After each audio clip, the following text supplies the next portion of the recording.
오늘의 말씀은 욥기 1장 1에서 12절입니다. 구약 페이지로는 761페이지입니다. 모두 다 찾으셨으면 다 같이 합독하겠습니다.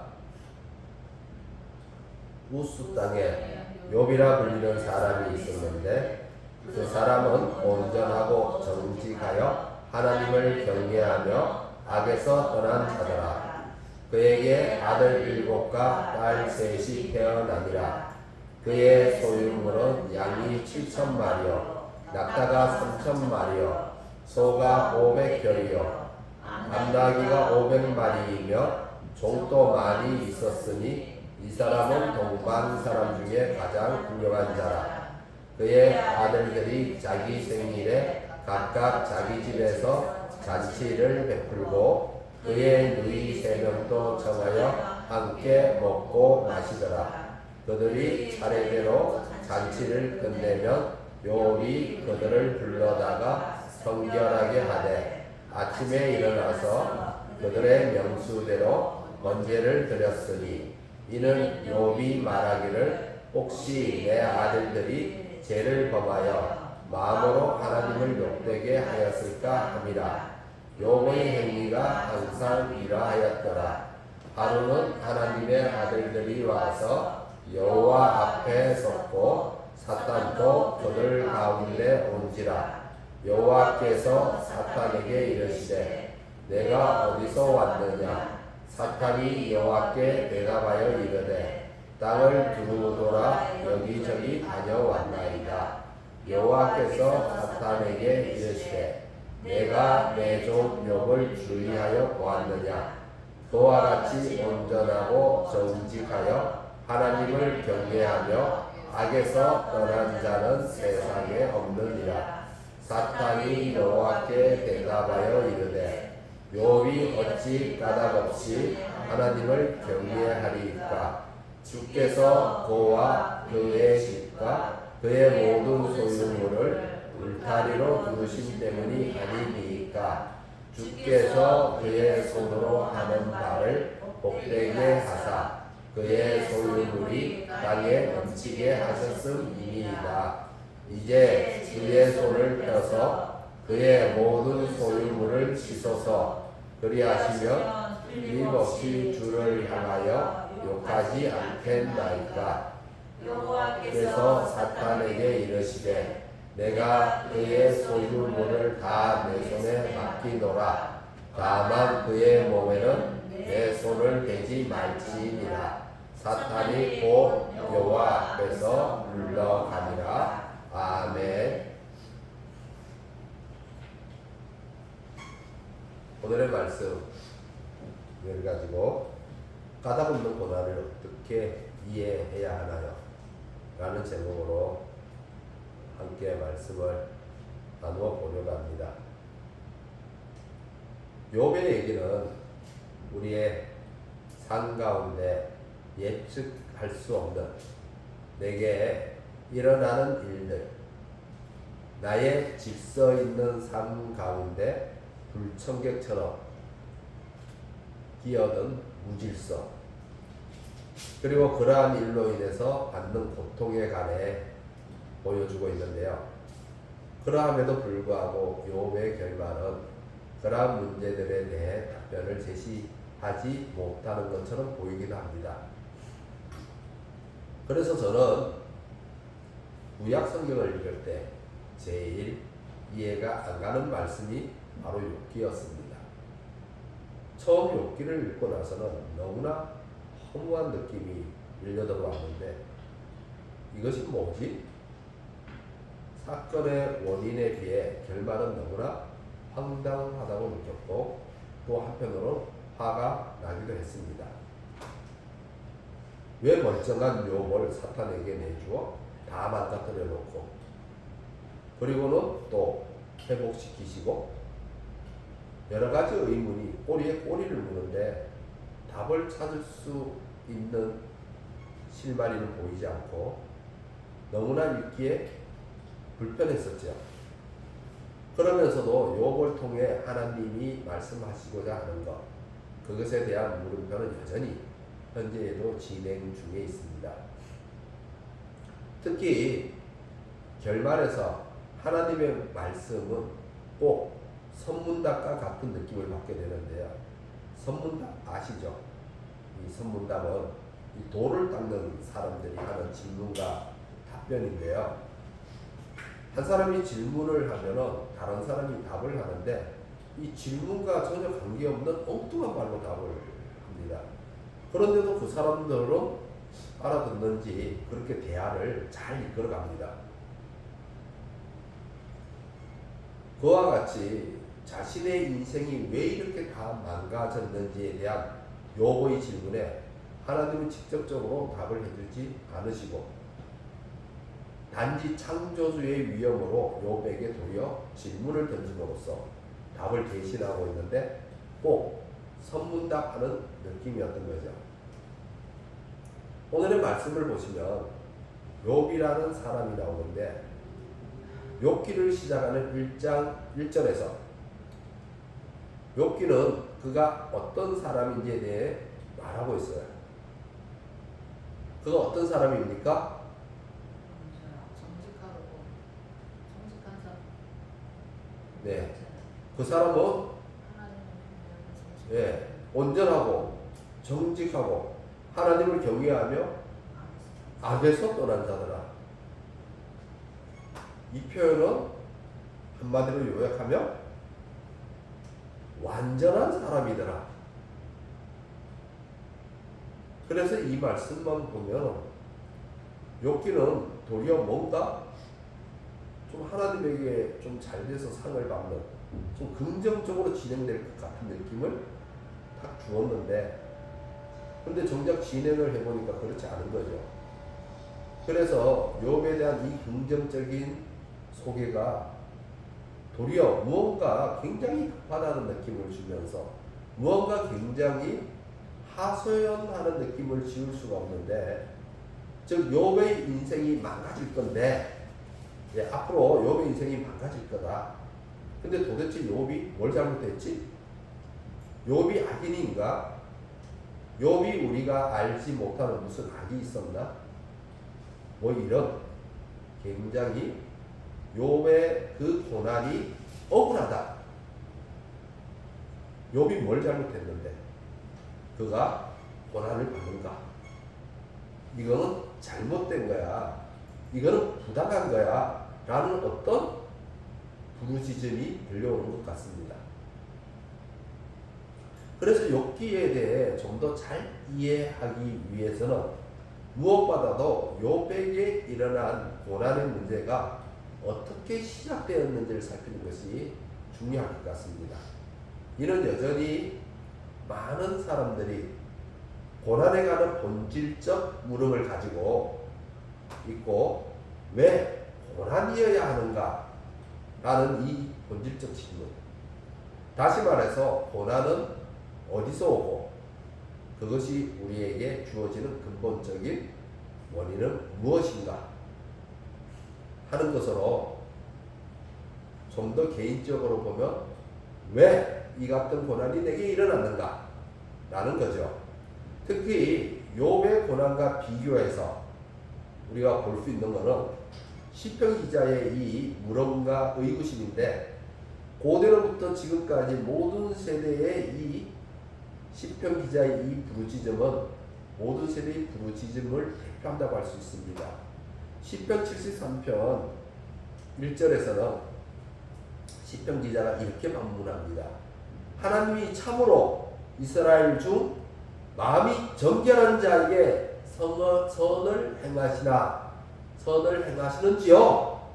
라고 그러면서 4절과 5절에서 이렇게 불평합니다.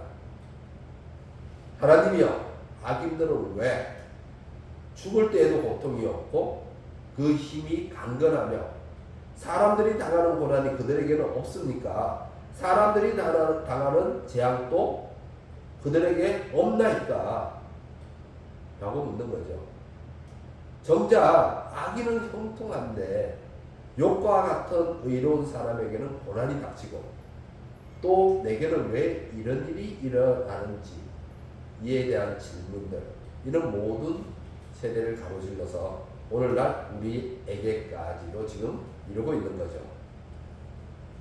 그리고 이 질문은 오늘날 우리에게 실존적 질문으로 지금 제시되고 있습니다. 그래서 욥의 고난을 통해 두 가지 측면에서 한번 살펴볼까 합니다. 욥은 하나님에 대해 경외감을 가지고 있었고 자녀들에게도 하나님 경외하기를 가르치던 사람으로 특히 1절의 표현대로 하면 그를 가리켜 온전하고 정직하며 악에서 떠났다라고 할 정도로 그의 완전한 신앙을 소개하고 있는데요. 실제로 욥의 신앙이 완전하다기보다는 예수님이 재림하기 전까지는 우리는 완전해질 수가 없습니다. 우리에게는 그런 능력이 없기 때문에 그래서 실제로 완전하다기보다는 완전함을 표현함으로 인해서 이 완전함에 하나님의 메시지를 담고 있는데 4절과 5절에 나와 있는 자녀를 가르치는 그의 모습은 그가 매우 하나님을 경외하는 사람으로 완전하고 질서 있는 삶을 살아가고 있음을 보여주고 있습니다. 여기서 첫 번째로 살펴볼 것은 그의 삶의 완전한 질서 가운데 무질서와 혼돈이 침투해 들어왔다는 겁니다. 6절에 보면 하늘에 천상회의가 열리고 있죠. 여기에 사탄이 등장합니다. 예, 우리가 이렇게 욥기를 보면 사탄이 하나님 앞에서도 이렇게 설 수 있네요. 예. 그래서 사탄이 등장하는데요. 그리고 하나님과 사탄이 대화를 합니다. 이 대화를 얼핏 들어보면 하나님이 사탄의 게임에 넘어가는 듯해 보이지 않습니까? 예, 하나님이 좀 사탄의 게임에 넘어가는 듯해 보여요. 그런 후에 어떤 일이 일어나냐면 욥의 완전한 질서 있는 인생에 무질서와 혼돈이 밀려 들어오는데요. 죽음과 파괴가 들이닥치고 질병이 들어오죠. 그로 인해서 욥은 큰 고통을 겪게 됩니다. 저는 이 말씀을 보면서 꼭 거울을 보는 듯합니다. 즉 욥과 하나님이 역할을 지금 바꾸고 있다는 거죠. 이 역할을 바꾸기 위해서 욥에게 완전함을 표현하고 있는데 창조 때 하나님이 세상을 어떻게 지었죠? 세상을 완전하게 완전함으로 질서가 있고 조화롭게 모두가 부유할 수 있게 만들어 놓았는데 사람과 사탄이 대화를 하고 사람이 사탄의 게임에 넘어간 후에 하나님의 이 창조 세계는 무질서 혼돈이 밀려 들어왔습니다. 똑같이. 그리고 모든 창조 세계에는 욥의 온몸에 종기가 퍼지듯이 죄악과 죽음과 파괴와 질병이 퍼져나가서 이로 인해서 하나님이 큰 고통을 겪고 있는 겁니다. 이것을 욥을 통해 거울처럼 투영해 보여주시는 것으로 이것은 창조세계가 얼마나 심각하게 파괴되었고 이로 인해 하나님이 얼마나 지금 아파하고 있는지를 보여주고 있는 것이죠. 그리고 이스라엘뿐만 아니라 모든 인류에게 이 욥을 선지자로 세우고 있습니다. 이는 오랫동안 우리가 우리의 형편에만 매달려서 살면서 하나님에 대하여는 냉랭함을 보이는 우리의 모습에 대한 하나님의 호소이죠. 우리는 늘 하나님에게 무언가를 해달라고 요구를 하고 나 아파 죽겠어요 라고 내 고통만 호소를 하고 있죠. 그런데 정작 하나님 아버지에 대해서는 우리가 생각해 본 적이 없다는 겁니다. 내 얘기만 잔뜩 널어놓았지 하나님 앞에서 나만 생각하고 내 고통만 호소하고 내 소원만 얘기하면서 정작 인격이신 아버지 하나님에 대하여는 무슨 커다란 안반덩이와 같이 아무런 정서가 없는 분으로 우리는 대해왔습니다. 우리는 하나님이 창조한 세계가 파괴되고 오염되고 부패되었을 때 하나님이 얼마나 아파하고 계셨는지에 대해서는 전혀 관심을 갖고 있지 않다는 겁니다. 우리가 하나님이 만드신 세계를 우리가 파괴했죠. 우리 조상 아담이 파괴했습니다. 파괴해놓고도 우리는 하나님 앞에서 매우 당당하다는 거예요. 그래서 좀 아픔을 공유하자는 거죠. 하나님께서. 지금 우리 사이도 그렇습니다. 우리의 모습 그대로가 반영되고 있는데요. 가해자는 너무나 당당해요. 피해자만 아파하고 있어요. 아픔이 공유되지 않는 사이입니다. 공감 능력이 떨어지고 있는 사이이죠. 욥의 세 친구도 바로 이런 공감 능력이 떨어져 있음을 보여주고 있는데 아픔이 공유되고 있지 않은 겁니다.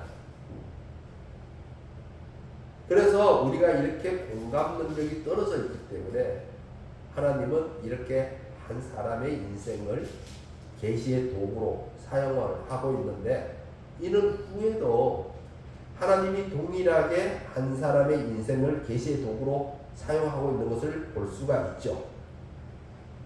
선지자 중에 한 사람입니다. 누구일까요?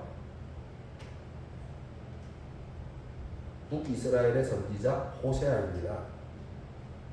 그의 결혼을 사용하셔서 이스라엘의 음란을 보여주고 있습니다.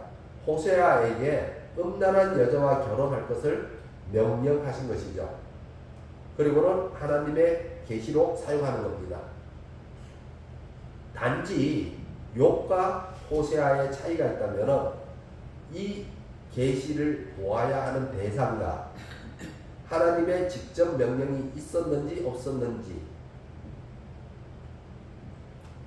욥을 통한 계시는 전 인류가 대상인 것이고 호세아를 통한 계시는 이스라엘이 대상인 거죠. 그리고 호세아는 하나님의 직접적인 명령이 있었기에 자기의 인생을 걸고 겪게 되는 이 고난을 묵묵히 감당했는데 하나님이 음란한 여자와 가서 결혼하라. 그래서 그것을 통해서 너희들이 이스라엘이 얼마나 음란한지를 보여줘라 라고 해서 이 호세아 입장에서는 정말 부당한 명령이죠. 예, 인생을 건 부당한 명령입니다. 그러나 호세아는 그 명령을, 그 고난을 묵묵히 감당했죠. 그런데 비해서 욥과 하나님과의 관계는 그러한 소통이 없었기 때문에 자신에게 들이닥친 예상치 못한 고난에 대해 이해가 안 가고 괴로운 가운데 질문을 던지게 되는 거죠. 그래서 구약, 신약을 총망라해서 욥의 이야기는 다른 성경의 말씀들과 차별화된 독특함이 있습니다. 성경의 말씀들이 하나같이 하나님의 주권 사상을 말하는 것은 매 한 가지지만 그 주권 사상을 한 개인의 인생의 고난의 문제를 놓고 던지는 실존적 질문에 담아서 답변으로 연결시키고 있는 겁니다. 하나님이 이루고자 하시는 것이 무엇인지, 왜 내가 그렇게도 어둠의 긴 터널을 지나와야 했는지에 대한 질문들이 욥기에서 던져지고 있는 거죠. 그리고 그러한 가운데 하나님은 우리에게 동참을 요구하고 있습니다. 하나님의 아픔에 동참할 것을 요구하고 있어요. 우리의 아픔에 하나님이 동참하고 개입하시듯 우리에게도 하나님의 아픔에 동참하기를 원하시는 거죠. 이는 삼위 하나님 사이의 그 교제 가운데 우리를 참여시켜 주시는 것입니다.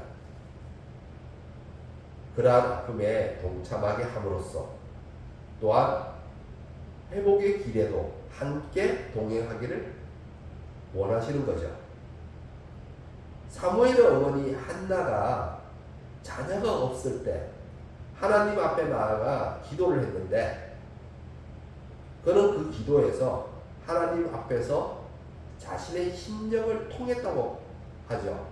자신의 심령을 통했습니다. 하나님과 자신이 자녀가 없어서 괴로움을 하나님 앞에 내려놓았을 때 하나님 또한 이스라엘에서 자녀가 없어서 말문을 닫으시고 있었는데 사무엘상 3장 1절을 보면 이렇게 말하고 있습니다. 여호와의 말씀이 희귀하고 이상이 흔히 보이지 않았다. 무슨 말이냐? 하나님이 말할 사람이 없어서 그냥 입 다물고 있었다 이 말이에요. 그래서 사무엘이 자랄 때까지 하나님도 참고 기다리고 있었습니다. 그때 한나가 심정을 통함으로 자신의 자녀 없음을 통해 역시 하나님의 자녀 없음에 동참하게 되고 그래서 이 문제를 사무엘을 통해서 이 문제들이 해소되고 있음을 볼 수가 있습니다. 이와 같이 하나님은 욥을 통해 하나님의 아픔에 동참하기를 원합니다. 우리의 아픔을 놓고 하나님의 아픔에 심정이 통할 때 하나님과 우리의 아픔이 서로 공유될 때 우리의 아픔과 하나님의 아픔이 회복의 길을 향해서 나아가게 됩니다. 우리가 하나님의 자녀로서 내 중심적인 생각을 조금만 극복하고 아버지의 아픔에도 심정을 통하는 성도 여러분이 되시길 주님의 이름으로 소망합니다. 그래서 두 번째 살펴볼 것은 하나님의 주권과 관련하여서 토기장이의 신앙입니다. 토기의 신앙입니다. 다시 천상회의로 돌아가 보면은 하나님이 사탄에게 욥을 자랑하는데 사탄이 이에 도발하게 되죠. 이는 하나님이 상당히 의도적으로 행한 것입니다. 얼핏 보면은 하나님이 사탄의 게임에 넘어가는 것처럼 보여도 사실은 하나님이 사탄을 만나자마자 욥 자랑을 하는 거죠. 이거는 굉장한 의도를 갖고 있습니다. 그래서 사탄에게 일부러 도발을 하도록 만든 것이고 하나님이 꼭 게임에 넘어가는 것처럼 만드는 거죠. 여기에는 먼저 하나님의 주권이 강하게 나타나고 있습니다. 여기에 보시면은 사탄도 하나님의 허락 없이는 우리 사람에게 해를 입힐 수 없습니다. 사탄마저도 하나님의 통제 아래 있음을 볼 수가 있는 거죠. 그래서 하나님이 사탄에게 이 욥을 해하는 것을 허락하기 위해서 이 게임에 넘어가 주는 겁니다.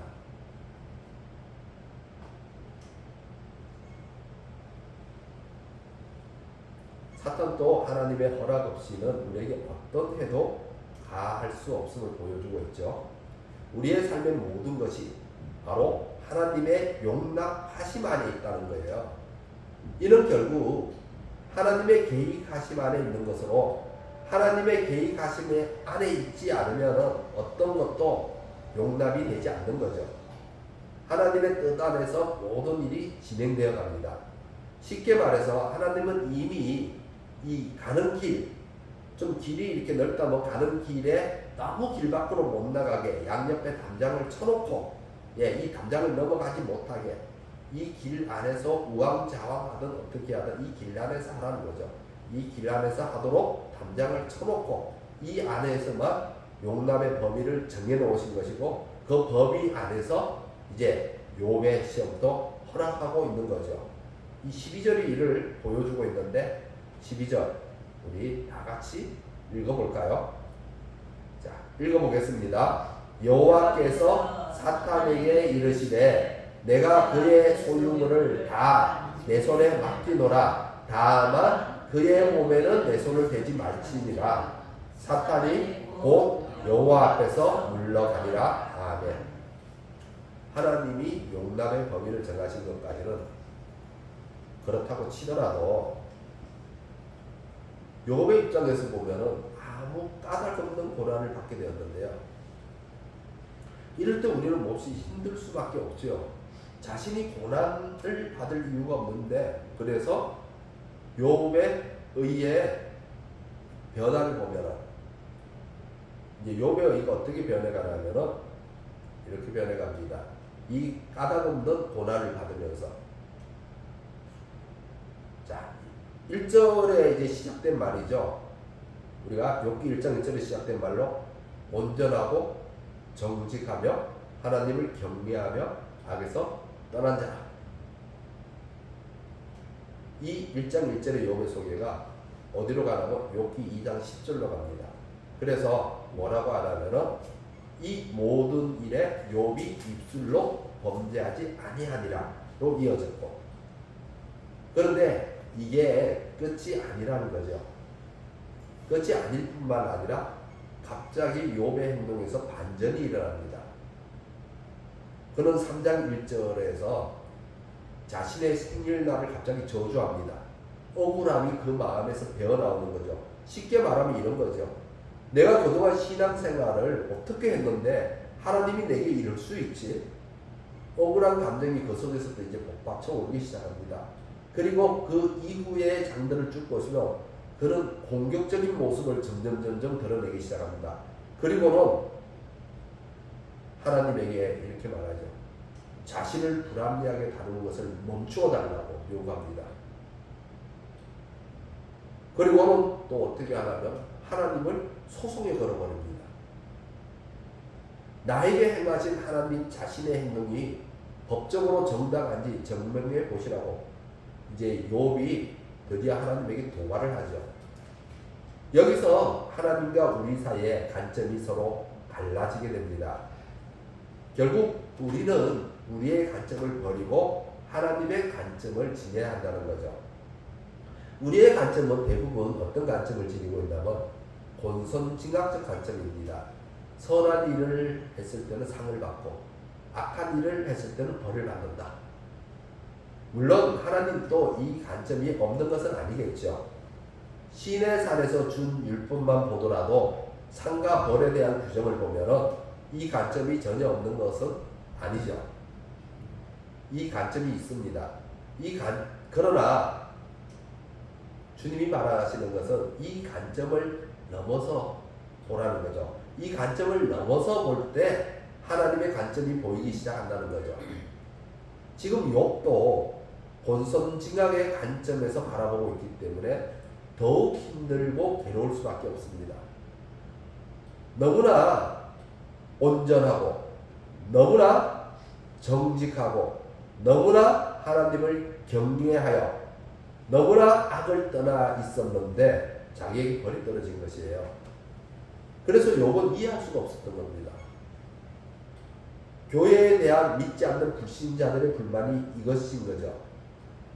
자신들의 눈에 보기에는 별로 선한 것이라고 찾아볼 수가 없는데 예수 믿는 사람들은 자꾸 천국 간다고 하니까 이해도 되지 않을 뿐더러 도리어 마음에 불만이 쌓여가게 됩니다. 교회는 신뢰가 가지 않게 되는 거죠. 지금 욥의 관점이 그렇습니다. 우리가 그 유명한 욥기 23장 10절 이 유명한 말이죠. 욥의 말씀을 보고 그러나 내가 가는 길을 그가 아시나니 그가 나를 단련하신 후에는 내가 순금같이 되어 나오리라. 아멘. 이 말씀은 많은 어려운 가운데 있는 성도들에게 은혜를 끼치는 말씀입니다. 고난을 잘 견디고 나면 더욱 성숙한 신앙인이 된다는 희망의 메시지를 전해주고 있습니다. 그래서 성도가 고난을 잘 견딜 수 있게 힘을 북돋두는 말씀이죠. 그런데 이 말씀을 직역하고 문맥 안에서 살펴보면 좀 다른 의미를 지니고 있는데 지금 욥은 친구들이 자기를 향해서 지금 훈계를 하며 권면을 하고 있습니다. 그런데 욥은 이 훈계와 권면을 받아들일 수가 없죠. 너무나 억울하죠. 왜? 자신이 그들이 말한 그 말대로 자신은 다 했다는 거예요. 그런데 뭘 더 어떻게 하라는 건지 그걸 받아들일 수가 없는 겁니다. 그래서 이 말은 욥의 자기 변호를 하고 있는 겁니다. 항의를 하는 거죠. 직역하면 이렇게 됩니다. 그가 나와 함께하는 길을 알고 있다. 요 길이라는 것은 또 행동이라고 볼 수 있는데, 그가 나와 함께하는, 결국 내가 하는 행동을 알고 있다. 그는 누굽니까? 하나님이라는 얘기죠. 알고 있다. 그럼 이제 친구들에게 얘기합니다. 너는 나를 시험하라. 너는 나를 시험하라. 내가 수금처럼 나올 것이다. 너희들이 나를 시험해보면 내가 수금처럼 나올 것을 알게 될 것이다. 즉 자신이 원래 수금처럼 의로웠다는 것이죠. 그래서 자기 변호 항의입니다. 즉 본성징악적 관점이 담겨있는 욥의 항의인 거죠. 그러므로 욥에게 필요한 것은 이 관점을 넘어서는 것입니다. 이 관점은 초동학문 관점으로 하나님이 이스라엘을 애굽에서 불러내어 율법의 상과 벌의 규정을 두었는데, 자, 하나님이 애굽에서 이스라엘을 처음 불러냈을 때 애굽의 상태는 어땠을까요? 애굽의 신앙의 상태는 어린아이와 같았겠죠. 아직 성숙하지 않은 어린아이의 신앙이었습니다. 그래서 우리가 잘 알다시피 출애굽 1세대들은 결국 가나안 땅에 못 들어가고 40년 동안 돌아다니다가 광야에서 다 죽죠. 그래서 어린아이의 신앙을 갖고 있습니다. 이런 어린아이의 신앙을 갖고 있으니까 하나님께서 바로 초동학문의 관점으로 이 이스라엘에게 율법을 주시면서 상과 벌의 규정을 주신 것이죠.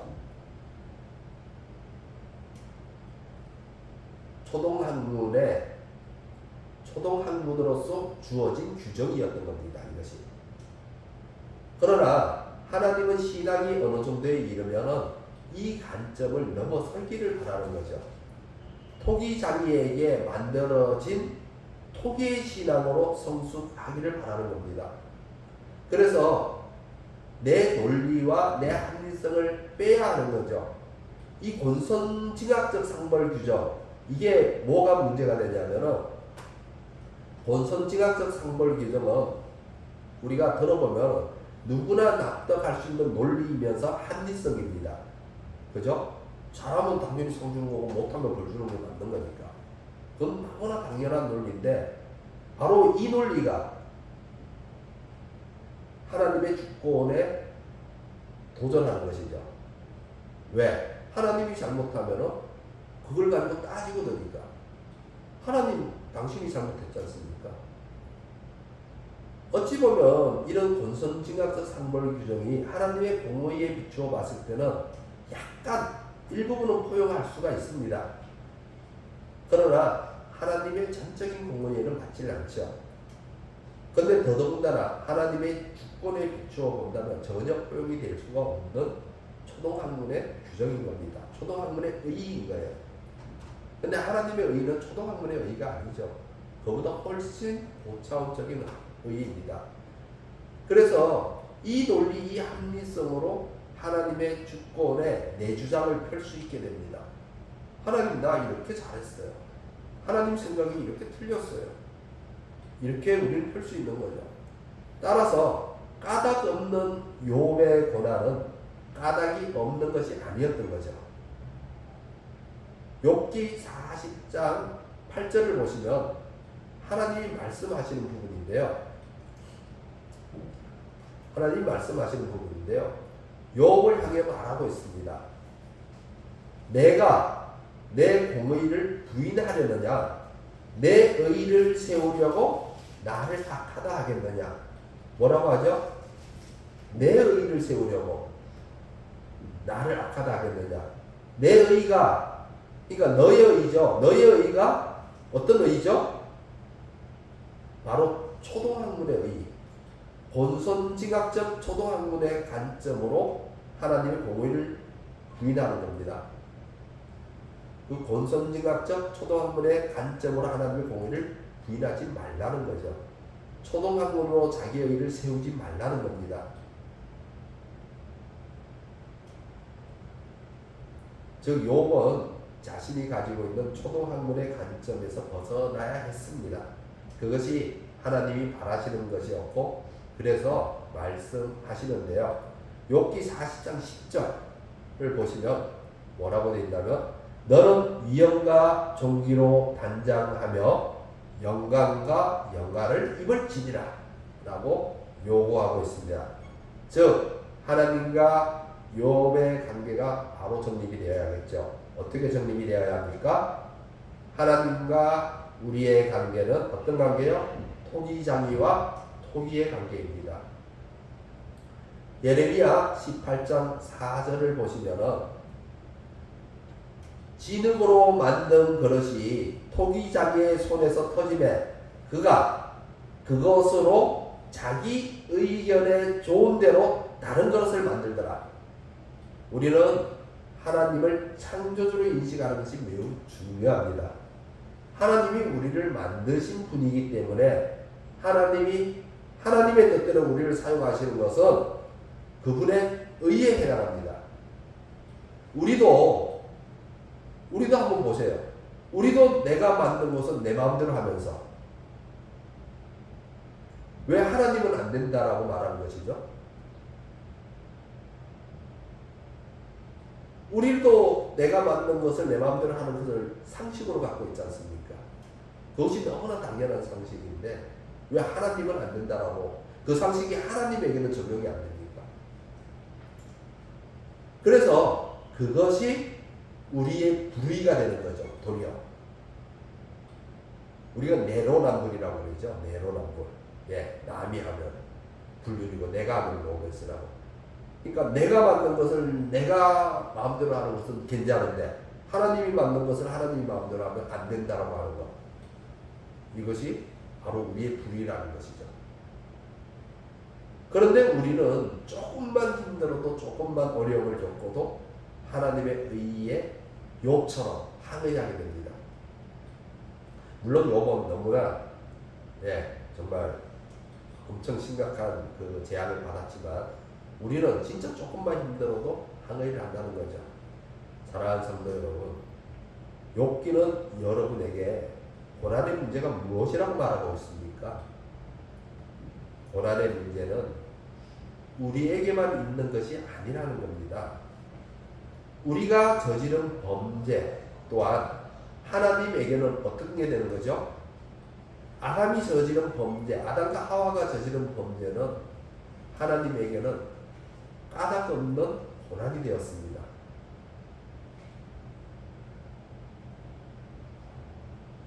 하나님에게 주어진 까닭없는 고난이었죠. 그래서 하나님은 이 까닭없는 고난을 붙들고 회복으로 나아가는 분이십니다. 그래서 하나님이 우리를 함께 아픔에 동참하라고 하는 것이고 회복에도 함께 동행하자고 하는 겁니다. 그러므로 하나님은 우리에게 요구하고 계십니다. 토기장이와 토기의 관계처럼 하나님의 주권에 순종하라는 거죠. 그러면 욥의 결말은 어떻게 나죠? 욥의 결말은 자녀의 수는 똑같고 재산들은 2배로 늘어나죠. 2배로 늘어납니다. 즉 하나님이 그렇게 하나님의 주권에 순종하면은 하나님이 욥을 회복시킨 것처럼 하나님이 세상을 회복시킨다는 겁니다. 그런데 창조 때보다 배로 더 복된 세상으로 회복시킨다는 것이죠. 이 일을 하나님이 시작하셨고 시작하신 하나님이 성취하시는 거죠. 이 믿음을 붙들고 토기장이에 붙들린 토기의 신앙을 하는 초동학문의 신앙을 벗어던진 여러분이 되시기를 주님의 이름으로 축원합니다. 기도하겠습니다.